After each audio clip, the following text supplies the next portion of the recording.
AG ನ್ಯೂಸ್ಗೆ ಸ್ವಾಗತ. ಚಳಿಗಾಲದ ಅಧಿವೇಶನದ ಕಲಾಪಗಳು ಡಿಸೆಂಬರ್ 8ರಂದು ಬೆಳಗಾವಿ ಸುವರ್ಣಸೌಧದಲ್ಲಿ ಆರಂಭವಾಗಲಿದ್ದು ಸಾಕಷ್ಟು ಸಕಲ ಸಿದ್ಧತೆಗಳು ಕೂಡ ಜೋರಾಗಿ ನಡೀತಾ ಇದೆ. ಇಂತಹ ಸಂದರ್ಭದಲ್ಲಿ ಬೆಳಗಾವಿ ಸುವರ್ಣ ಅಧಿವೇಶನದ ಕಲಾಪದಲ್ಲಿ ಪಾಲ್ಗೊಳ್ಳಲು ತುದಿಗಾಲಿನಲ್ಲಿ ನಿಂತಿದ್ರೆ ಬೆಳಗಾವಿ ಜಿಲ್ಲಾಡಳಿತ ಈ ಅಧಿವೇಶನದ ಯಶಸ್ಸಿಗಾಗಿ ಸಕಲ ಸಿದ್ಧತೆಯನ್ನ ಮಾಡಿಕೊಂಡಿದೆ. ಇಂತಹ ಸಂದರ್ಭದಲ್ಲಿ ನಮ್ಮ ನ್ಯೂಸ್ ಸಮೂಹದ ರಾಜ್ಯ ಉಪಸಂಪಾದಕ ಬಸವರಾಜ್ ನಡೆಸಿದ ಸಂವಾದದಲ್ಲಿ ಮಾತನಾಡಿರುವ ಮಾಹಿತಿ ಹಕ್ಕು ಹೋರಾಟಗಾರ ಭೀಮಪ್ಪ ಗಡಾದ್ರವರು ವಿಧಾನಸಭಾ ಸ್ಪೀಕರ್ ಯುಟಿ ಖಾದರ್ ಕಾರ್ಯವೈಖರಿ ಮತ್ತು ಅಧಿವೇಶನ ನಿರ್ವಹಣೆ ಹಾಗೂ ಉತ್ತರ ಕರ್ನಾಟಕದ ಪ್ರತ್ಯೇಕ ರಾಜ್ಯ ಹಾಗೂ ರೈತಪರ ಹೋರಾಟಗಾರ ಶಶಿಕಾಂತ್ ಪಡಸಲಗಿ ಅರಭಾವಿಯಲ್ಲಿ ಸ್ಪರ್ಧೆ ಮಾಹಿತಿ ಹಕ್ಕು ಹೋರಾಟಗಾರ ರಕ್ಷಣೆ ಕುರಿತಂತೆ ಮುಕ್ತವಾಗಿ ಸಂವಾದ ಮಾಡಿದ್ದಾರೆ. ಹಲೋ, ಹಾಯ್, ನಮಸ್ಕಾರ. ನಾನು ಬಸವರಾಜ್ ಮಾತಾಡ್ತಾ ಇದ್ದೀನಿ, ಪತ್ರಕರ್ತರು. ವಿಶೇಷವಾಗಿ ಇದೇ ಡಿಸೆಂಬರ್ 8ರಿಂದ ವಿಶೇಷವಾಗಿ ಒಂದ್ ರೀತಿ ಸುವರ್ಣ ವಿಧಾನಸೌಧ ಸ್ಟಾರ್ಟ್ ಆಗಿದೆ. ಮೊದಲಿಂದನೂ ಸಹ ಉತ್ತರ ಕರ್ನಾಟಕಕ್ಕೆ ಮತ್ತೆ ಸಾಕಷ್ಟು ರಾಜ್ಯ ಒಂದ್ ರೀತಿ ಮಾಹಿತಿ ಹಕ್ಕು ಅಂತ ಬಂದಿದ ತಕ್ಷಣ ಸಾಕಷ್ಟು ಒಂದ್ ರೀತಿ ಪ್ರಸಿದ್ಧ ಆಗಿರ್ತಕ್ಕಂಥವ್ರು ಮತ್ತೆ ಉತ್ತರ ಕರ್ನಾಟಕದ ಪರ ಸಾಕಷ್ಟು ಹೋರಾಟ ಮಾಡಿರ್ತಕ್ಕಂಥವ್ರು ಇವರೇ ನಮ್ಮ ಹೆಮ್ಮೆಯ ಒಂದ್ ರೀತಿ ಭೀಮಪ್ಪ ಸಾಹೇಬ್ರು. ವಿಶೇಷವಾಗಿ ಸಾಕಷ್ಟು ವಿವಿಧ ರೀತಿಯ ಹೋರಾಟಗಳು ಮಾಡಿದ್ದಾರೆ. ಸಾಕಷ್ಟು ಒಂದ್ ರೀತಿ ಮಾಹಿತಿ ಹಕ್ಕು ಮುಖಾಂತರ ಸಾಕಷ್ಟು ಜಾಗೃತಿ ಮೂಡಿಸಿದ್ದಾರೆ. ಹಲವಾರು ಹಗರಣಗಳನ್ನ ಬೆಳಕು ತಗೊಂಡ್ಬಂದಿದ್ದಾರೆ. ಈಗ ಡಿಸೆಂಬರ್ 8ರಿಂದ ಇದೇನು ಅಧಿವೇಶನ ಸ್ಟಾರ್ಟ್ ಆಗ್ತಾ ಇದೆ. ಬನ್ನಿ, ಅವ್ರೇನ್ ಹೇಳ್ತಾರೆ. ಸರ್ ನಮಸ್ತೆ, ಹೇಳಿ ಸರ್. ವಿಶೇಷವಾಗಿ ಒಂದ್ ರೀತಿ ಡಿಸೆಂಬರ್ 8ರಿಂದ ಅಧಿವೇಶನ ಸ್ಟಾರ್ಟ್ ಆಗ್ತಾ ಇದೆ. ವಿಶೇಷವಾಗಿ ತಾವು ಪ್ರತಿ ಸಲ ಹೋರಾಟಗಳನ್ನ ಸ್ಟಾರ್ಟ್ ಮಾಡ್ತೀರಾ, ಜಾಗೃತಿ ಮಾಡ್ತೀರಾ. ಈ ಬಾರಿ ನಿಮ್ಮ ಸ್ಟ್ಯಾಂಡ್ ಏನೇನಿದೆ? ಈ ಬಾರಿ ಏನಂದ್ರೆ ನಾವು ಸಾಕಷ್ಟು ಈಗ 13ನೇ ಅಧಿವೇಶನ, ಇದು 12 ಅಧಿವೇಶನ ನೋಡಿದೀವಿ. ಇವರೆಲ್ಲ ಬರೋದು ಬರೀ ಗೋವಾ ಬೀಚ್ ಹೋಗಿ ಮಜಾ ಮಾಡೋದು, ಮಸ್ತ್ ಮೂಜಿನ ಅಧಿವೇಶನ ಆಗಿದಾವೆ. ಅದಕ್ಕೆ ನಮ್ದು ಏನ ಈಗ ಇವ್ರಿಗೆ ಕಡಿವಾಣ ಹಾಕ್ಬೇಕಂತ ಒಂದು ಹೊಸ ಯೋಜನೆ ಹುಡುಕಿದಿನ. ಏನಪ್ಪ ಅಂದ್ರೆ ಈ ಶಾಸಕರುಗಳಿಗೆ ಅಧಿವೇಶನ ಸಮಯದಲ್ಲಿ ಒಂದು ದಿವಸಕ್ಕೆ 2500 ದಿನಭತ್ಯೆ ಕೊಡ್ತಾರೆ ಇವ್ರಿಗೆ. ಆ ದಿನಭತ್ಯೆಯನ್ನು ಕೊಟ್ಟಿದ್ರಲ್ಲಿ ಇವ್ರು ಆರಾಮಾಗಿ ಊಟ ಮಾಡ್ಬೋದು. ಅಂಥದ್ರಲ್ಲಿ ಸರ್ಕಾರ ಪುನಃ ಇವ್ರಿಗೆ ಏನು ಮಾಡ್ತೈತೆ ಅಂದ್ರೆ ಸರ್ಕಾರದ ವೆಚ್ಚದಲ್ಲಿ ಉಚಿತವಾಗಿ ಊಟ ಉಪಹಾರಗಳನ್ನು ಕೊಡ್ತಾರೆ. ಇದರಿಂದ ಇದು ಕಾನೂನು ಬಾಹಿರ ಆಗ್ತದೆ. ಆದ್ದರಿಂದ ನಾನು ಮಾನ್ಯ ಸಭಾಧ್ಯಕ್ಷರಿಗೆ, ಸಭಾಪತಿಗಳಿಗೆ ಹಾಗೂ ಇವತ್ತು ಕಾನೂನು ಸೆಕ್ರೆಟರಿ ಅವ್ರಿಗೆ, ಚೀಫ್ ಸೆಕ್ರೆಟರಿಗೆ ಪತ್ರಗಳನ್ನು ಬರೆದಿದ್ದೀನಿ. ಇವ್ರಿಗೆ ಅಧಿವೇಶನ ಸಮಯದಲ್ಲಿ ದಿನಭತ್ಯೆ ಏನಾದರೂ ಕೊಡಬೇಕು ಅಥವಾ ಊಟವನ್ನಾದರೂ ಕೊಡಬೇಕು. ಎರಡೂ ಕೊಟ್ಟರೆ ನಾನು ಕೋರ್ಟ್ಗೆ ಹೋಗಿ ಕಾನೂನಾತ್ಮಕ ಹೋರಾಟ ಮಾಡಿ ಒಂದ್ ವೇಳೆ ಊಟ ಕೊಟ್ರೆ ಅಂದ್ರೆ ಊಟದ ರೊಕ್ಕ ಎಷ್ಟು ಖರ್ಚಾಗೈತಿ ಇದನ್ನೆಲ್ಲ ಸಂಬಂಧಪಟ್ಟ ಅಧಿಕಾರಿಗಳಿಂದ, ಸಭಾಧ್ಯಕ್ಷರಿಂದ ವಸೂಲಿ ಮಾಡ್ಲಿಕ್ಕೆ ಹೋರಾಟ ಮಾಡ್ತಾರೆ ಅಂತ ಹೇಳಿ ಬಯಸ್ತಾ ಇದ್ದೀನಿ. ಅದಲ್ಲೇ ಮತ್ತೊಂದು ಏನಪ್ಪಾ ಅಂದ್ರೆ ಈ ಸದನದ ಹಾಜರಾತಿಗೆ ಅಂತೇಳಿ ಸಭಾಧ್ಯಕ್ಷರು ಹೇಳಿದ್ರು. ಸದನದ ಹಾಜರಾತಿ ಹೆಚ್ಚಿನ ಸಲುವಾಗಿ ಇವ್ರಿಗೆ ಊಟ ಕೊಡ್ತೇವೆ ಅಂದ್ರೆ ಬಿಸಿ ಊಟ ಕೊಡೋ ಶಾಲೆ ಇದು, ಮಕ್ಕಳ ಶಾಲೆ ಇದು. ಅಧಿವೇಶನ ಅಂದ್ರೆ ಇದು ಸದನ. ಶಾಸಕರಾದವರು ತಮ್ಮ ಕ್ಷೇತ್ರದ ಸಮಸ್ಯೆಗಳ ಬಗ್ಗೆ, ರಾಜ್ಯದ ಸಮಸ್ಯೆಗಳ ಬಗ್ಗೆ ಸಮರ್ಥಕವಾಗಿ ಅಧಿವೇಶನದಲ್ಲಿ ಅವನು ಮಂಡಿಸಿ ಅವಕ್ಕೆ ಪರಿಹಾರ ನೀಡುವಂಥ ಕಾನೂನುಗಳನ್ನ ರಚನೆ ಮಾಡುವಂಥ ಈ ಒಂದು ಶಾಸನ ಸಭೆಯಲ್ಲಿ ಊಟ ಕೊಟ್ರಂದ್ರೆ ಈ ಕನ್ನಡ ಸಾಲಿತಾರೆ. ನಾಳೆ ಇವರೇನು ಪಾಠ ಕಲಿಯುವಂಥ ಮಕ್ಕಳಲ್ಲಿ ಶಾಸಕರಂದ್ರೆ ಅದಕ್ಕೆ ದಯವಿಟ್ಟು ಸಭಾಪತಿಗಳು ಕಠಿಣ ನಿಯಮ ಮಾಡಬೇಕು. ಯಾವ ಶಾಸಕರು ಅಧಿವೇಶನದಲ್ಲಿ ದಿನ ಪೂರ್ತಿ ಭಾಗವಹಿಸುವುದಿಲ್ಲೋ, ಕುರ್ಚಿ ಮ್ಯಾಗೆಲ್ಲ ಕೊಂಡುವುದಿಲ್ಲ, ಅವ್ರು ಸರ್ಕಾರದ ಎಲ್ಲ ಸೌಲಭ್ಯಗಳು ನಿಲ್ಲಿಸ್ತು ಅಂತೇಳಿ ಒಂದು ಆದೇಶ ಹೊರಡಿಸಲಿ. ಅದರಿಂದ ಶಾಸಕರ ಕುರ್ಚಿ ಬಿಟ್ಟ ಎಗಾಡುದಿಲ್ಲ, ಯಾಕಂದ್ರೆ ಬರೋ ಇನ್ಕಮ್ ನಿಂತು ಬಿಡ್ತೈತಿ. ಆದ್ದರಿಂದ ಈ ನಿಟ್ಟಿನಲ್ಲಿ ಸರ್ಕಾರ ಈ ಬಾರಿ ಏನಾದರೂ ಇವ್ರಿಗೆ ಊಟ ದಿನಭತ್ಯೆ ಎರಡೂ ಕೊಡ್ತೀನಿ, ಕಾನೂನಾತ್ಮಕ ಹೋರಾಟ ಮಾಡ್ತಾ ಅಂತ ಹೇಳಿ ಬಯಸ್ತಾ ಇದ್ದೀನಿ. ಸರ್, ಇತ್ತೀಚೆಗೆ ತಾವು ಒಂದು ಇದು ಹೇಳಿದ್ರ, ವಿಶೇಷವಾಗಿ ಹಾಲಿ ಸ್ಪೀಕರ್ ಇರ್ತಕ್ಕಂಥ ಏನು ಇವರು ಯುಟಿ ಖಾದರ್ ಅವರು ಎಲ್ಲ ಒಂದ್ ಕಡೆ ಸಾಕಷ್ಟು ದುಂದು ವೆಚ್ಚಗಳನ್ನ ಇದು ಮಾಡಿದ್ದಾರೆ. ಹಲವಾರು ವಿವಿಧ ಒಂದ್ ರೀತಿ ಸಭಾಪತಿ ಕಾರ್ಯಾಲಯದ ಕಾಮಗಾರಿಗಳ ಒಂದು ನವೀಕರಣ ಇದರಲ್ಲಿ ಅಂತ ಹೇಳಿದ್ದಾರೆ. ಹೌದು, ಏನಾಗಿದೆ ಅಂದ್ರೆ ಈ ಯುಟಿ ಖಾದರ್ ಸಾಹೇಬರು ಸಭಾಪತಿಯಾಗಿ ಬಂದ ನಂತರ ನಾವು ವಿಧಾನಸೌಧದಲ್ಲಿ ಅನೇಕ ಸಭಾಧ್ಯಕ್ಷರು ನೋಡಿದೀವಿ. ಆದರೆ ಈ ರೀತಿಯೆಲ್ಲ ಈ ದುಂದು ವೆಚ್ಚಕ್ಕೆ ಸಾಕಷ್ಟು ಇವರು ಹಣವನ್ನ ಪೋಲು ಮಾಡ್ತಿದ್ದಾರೆ. ಶಾಸಕರಿಗೆ ಊಟ ಕೊಡುವಂಥ ಪದ್ಧತಿಯನ್ನು ಇವರೇ ತಂದರು. ಇವತ್ತು ಲೋಕಸಭೆಯಲ್ಲಾಗಲಿ ಅಥವಾ ನಮ್ಮ ದೇಶದ ಯಾವುದೇ ವಿಧಾನಸಭೆಗಳಲ್ಲಾಗಲಿ, ವಿಧಾನ ಪರಿಷತ್ನಲ್ಲಾಗಲಿ ಊಟ ಕೊಡುವಂಥ ಅಭ್ಯಾಸ ಇಲ್ಲ.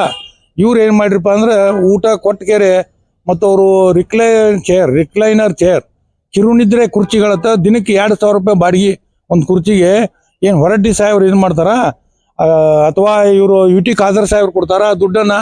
ಅದಲ್ಲೇ ಇಲ್ಲಿ ಸುವರ್ಣಸೌಧದಲ್ಲಿ ಸಭಾಧ್ಯಕ್ಷರು ಕುಳಿತುಕೊಳ್ಳಿಕ್ಕೆ ಒಂದು ಕುರ್ಚಿ ಮಾಡಿದ್ದಾರೆ. ಆ ಕುರ್ಚಿಯ ವೆಚ್ಚ 43 ಲಕ್ಷ ರೂಪಾಯಿ.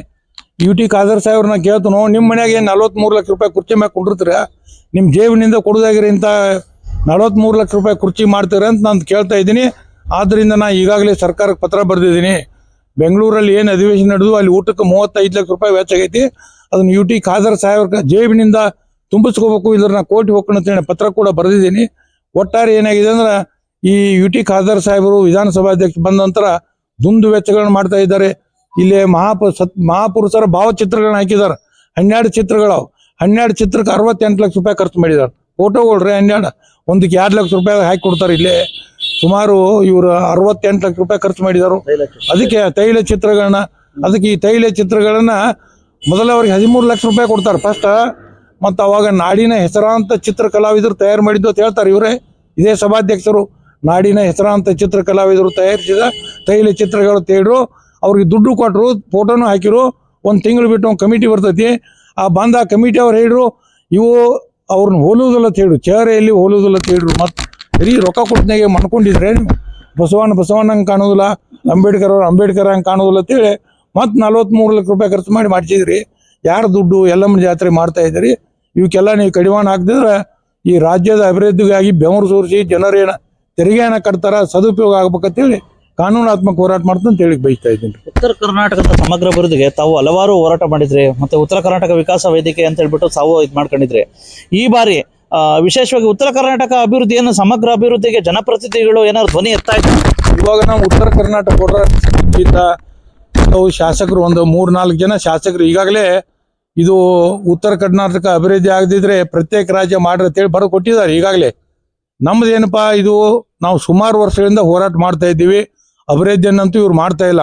ಅದಲ್ಲದೆ ನಾವು ನಮ್ಮ ಹೋರಾಟ ಸಮಿತಿಯಿಂದ ಈಗಾಗಲೇ 1,10,000 ಜನರು ಸಹಿ ಸಂಗ್ರಹ ಮಾಡಿದ್ದೀವಿ.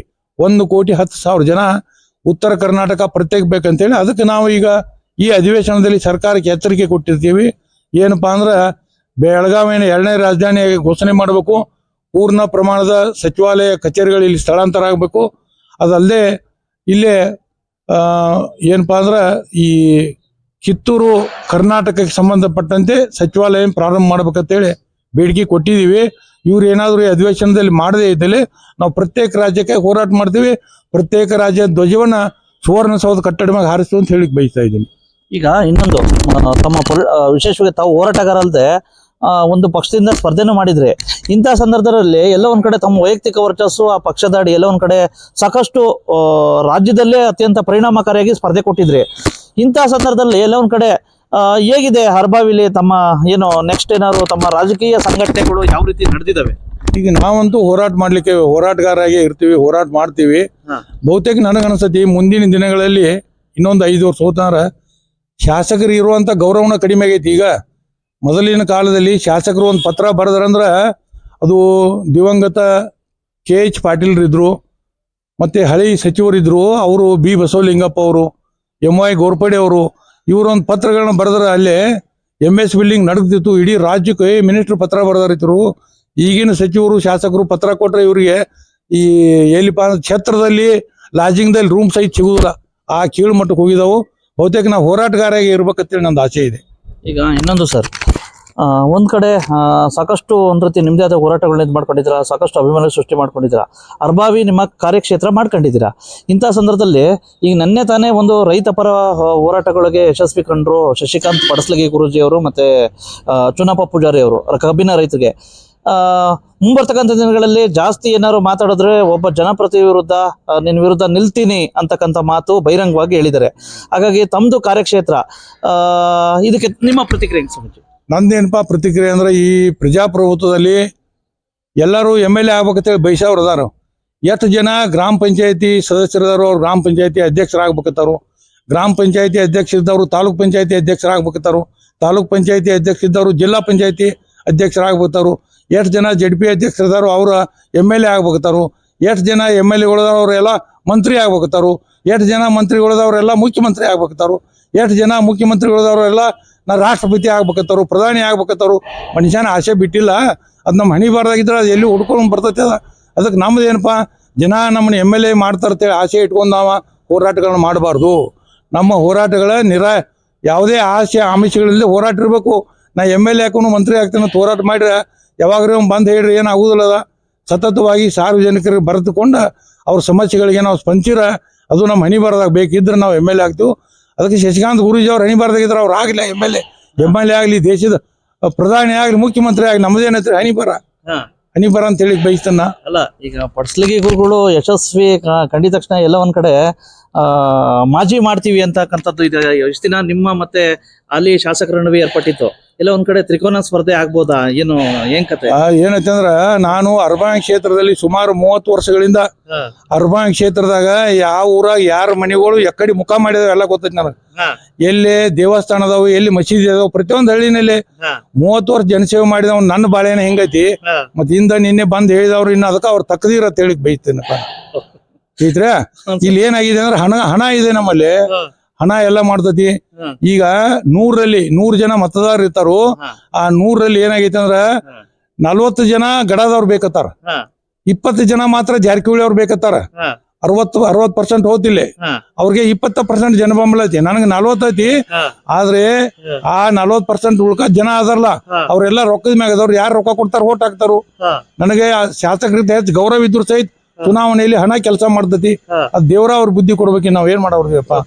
ಈಗ ಒಟ್ಟಾರೆ ಏನಪ್ಪಾ ಅಂತಂದ್ರೆ ವಿಫಲ ಆಗ್ತಾರೆ ಅಂತ ಪ್ರಯತ್ನ ಮಾಡೋದ್ ಬೇಡ ಅಂತ ಹೇಳ್ತಾ ಇದೀರ. ನನಗೆ ಅನಿಸ್ತಾ ಇದೆ, ಹೋರಾಟಗಾರ ಇದ್ರೆ ಬಹಳ ಬೆಲೆ ಐತ್ರಿ. ಇನ್ ನಾಳೆ ಬರುವಾಗ MLA ಬಂದ್ರೆ ಯಾರು ಮಾತಾಡ್ಸೋದಿಲ್ಲ, ನನ್ಗೆ ಗೊತ್ತೈತಿ. MLAಗಳು ಮುಂದಿನ ದಿನಗಳಲ್ಲಿ ಮಾತಾಡ್ಸೋಂತ ಕಾಲ ಹೋಗೈತಿ. ಯಾಕಂದ್ರೆ ಅವ್ರನ್ನ ಕೇಳುವ ಅಧಿಕಾರ ನಮ್ಗಿಲ್ಲ. ರೊಕ್ಕ ತಗೋತಿ ಓಟ್ ಹಾಕ್ತಿವಿ, ಅವ್ರು ಅತ್ತಾರು. ಈ ಮಕ್ಳಿಗೆ ರೊಕ್ಕ ಕೊಟ್ಟದ್ರೆ ನಮ್ನ ಓಟ್ ಹಾಕಿ ಆರ್ಸತ್ತಾರು, ಇವ್ರೇನ್ ನಮ್ ಮಾಡೋರು ತಾವ್ರ ಅದಾರ. ಹಿಂಗಾಗಿ ಅದಕ್ಕೆ ನಂದು ಏನಪ್ಪಾ ಅಂದ್ರೆ, ಒಬ್ರು ಶಾಸಕರಾಗಿ ಆಯ್ಕೆಯಾಗಿ ನಾವು ವಿಧಾನಸೌಧಕ್ಕೆ ಹೋಗ್ತೀವಿ ಅನ್ನುವಂತ ಆಸೆ ಇಟ್ಕೊಳ್ಳೋ ಬದ್ಲಿ ನಾವು ಜನಸೇವೆ ಮಾಡ್ಬೇಕು. ದೇವ್ರು ಯಾವಾಗ ಅಧಿಕಾರ ಕೊಡ್ತಾನವ. ನೆಕ್ಸ್ಟ್ ಕುಸ್ತಿ 2028 ಏನು ಸ್ಪರ್ಧೆನಾ? ಅದು ದೇವ್ರೇನ್ ವಿಚಾರ ಕೊಡ್ತಾನ ನೋಡೋಣಪ್ಪ, ಈಗೇನ್ ಹೇಳೋಲ್ಲ. ಅಲ್ಲ, ಯಾವ ಪಕ್ಷದ ವೇದಿಕೆ ಇವಲ್ಲಿ ಯಾವ್ದಾದ್ರು ಪಕ್ಷ ನಿಮ್ಮ ಒಂದು ಹೋರಾಟಗಳಿಗೆ ಪೂರಕ? ನಂದು ಹೋರಾಟ ಒಟ್ಟು ಜಾರಕಿಹೊಳಿ ಅವ್ರ ವಿರುದ್ಧನ. ಅವ್ರು ಎಲ್ಲಿ ನಿಂತಾರ ಅವ್ರ ವಿರುದ್ಧ ನಾನು ಇಲ್ಲ ಮಾಡ್ತಾ. ಇಟ್ಟಂತೂ ಗಟ್ಟಿ ಇಟ್ಟಿದ್ದು ಬುತ್ತಿ ನಾ ಇರುವವರೆಗೆ. ಅಲ್ಲ, ಈ ಸಲ ಏನು ಹಾಗಾದ್ರೆ ತ್ರಿಕೋನ ಸ್ಪರ್ಧೆ ಒಂದ್ಸಲ ಪಡಸಲಿಗೆ ಗುರುಗಳು ಒಂದ್ ಕಡೆ ಇದಿದೆ, ಅವಾಗ ನಿಮ್ ಸ್ಟ್ಯಾಂಡ್ ಏನಿರುತ್ತೆ?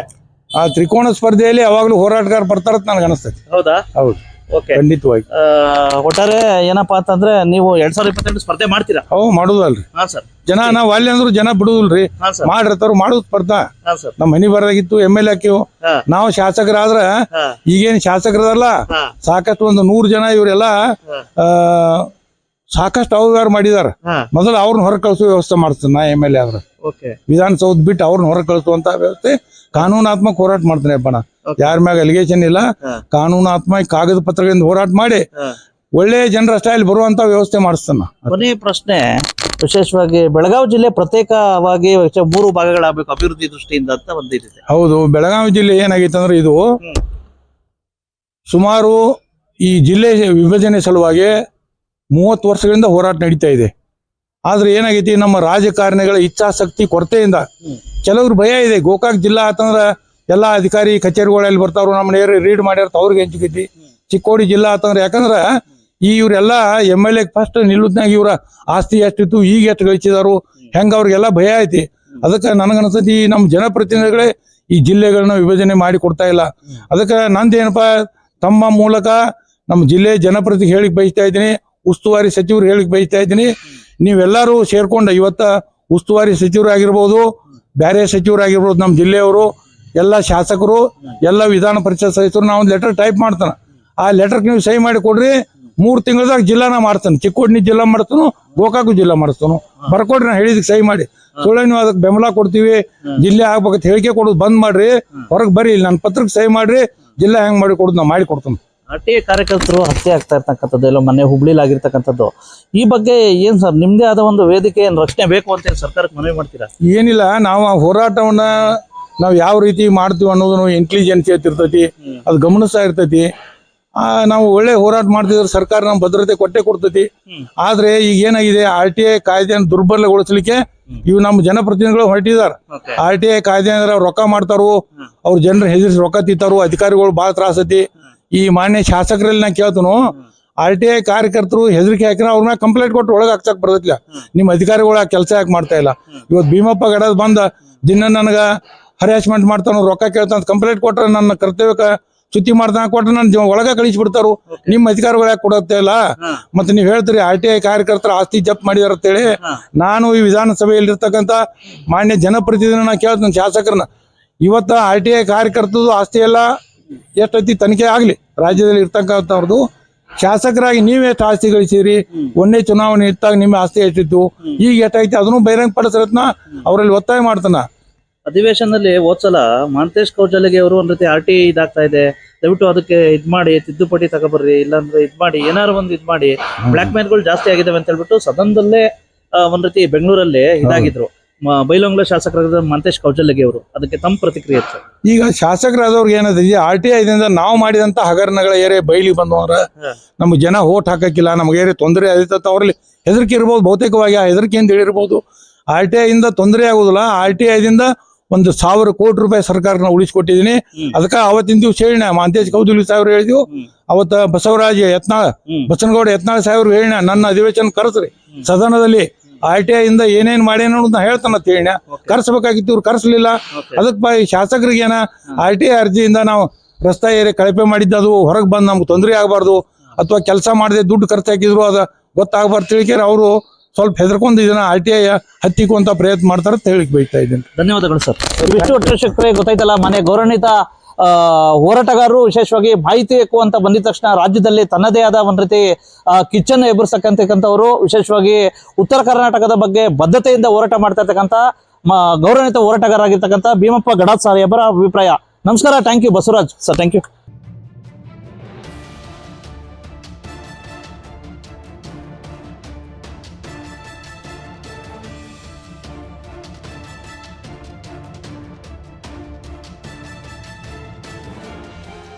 ಕನ್ನಡಿಗರ ಮೆಚ್ಚಿನ ನಿಮ್ಮ AJ 24/7 ನ್ಯೂಸ್ ಕನ್ನಡ ವಾಹಿನಿ ಇದೀಗ ಟಿವಿಯಲ್ಲಿ ಲಭ್ಯ.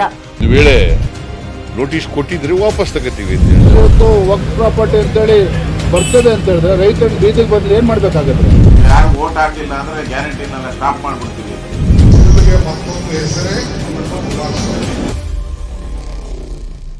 ಕರ್ನಾಟಕ ಮತ್ತು ದೇಶ ವಿದೇಶ 360 ಡಿಗ್ರಿ ಸುದ್ದಿ ಹಾಗೂ ಉತ್ತರ ಕರ್ನಾಟಕ, ಬೆಳಗಾವಿ, ಬಾಗಲಕೋಟೆ, ಧಾರವಾಡ, ಹಾವೇರಿ, ಗದಗ, ಬಿಜಾಪುರ ಜಿಲ್ಲೆಯ ಕ್ಷಣ ಕ್ಷಣದ ವಿವರವನ್ನ ಪಡೆಯುವುದಕ್ಕೆ AJ 24/7 ನ್ಯೂಸ್ ಕನ್ನಡ ವಾಹಿನಿಯನ್ನ ಲೈಕ್ ಮಾಡಿ, ವಿಡಿಯೋಗಳನ್ನ ಶೇರ್ ಮಾಡಿ, ಕಮೆಂಟ್ ಮಾಡುವ ಮೂಲಕ ನಮ್ಮ ವಾಹಿನಿಗೆ ಸಹಕಾರ ನೀಡಿ ಮತ್ತು ಚಾನೆಲ್ ಅನ್ನ ಸಬ್ಸ್ಕ್ರೈಬ್ ಮಾಡಿ. ಧನ್ಯವಾದಗಳು.